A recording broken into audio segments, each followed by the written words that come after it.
19. So, awak tak payah nak ukur armhole dah. Awak hafal yang saya cakap tadi. Lepas tu, dekat ketiak orang ni, orang jatuh kau ketin aku sama deh. Okey, kata M tadi. Sini 18. 18 tu 9 lah. 9 bukan tegak ni, 9 pergi round ni. Awak bawa tali tape ataupun apa tu? Flexible tape tu. Pergi ukur ni 9. Kalau M. Kalau orang L, ketiak 19. Hafal tu. Makna 9,5. Sini. Bila sini 19, bila sini 18, maka dekat sini pun awak kena usahakan. Tak ada usaha banyak, 1 minit je.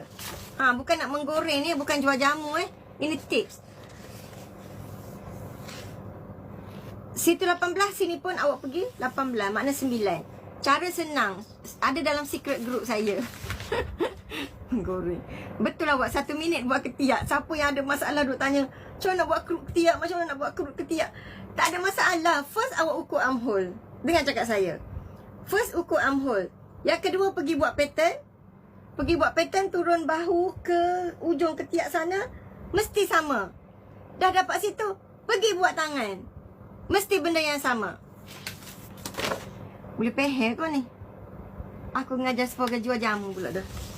Okay, one more time.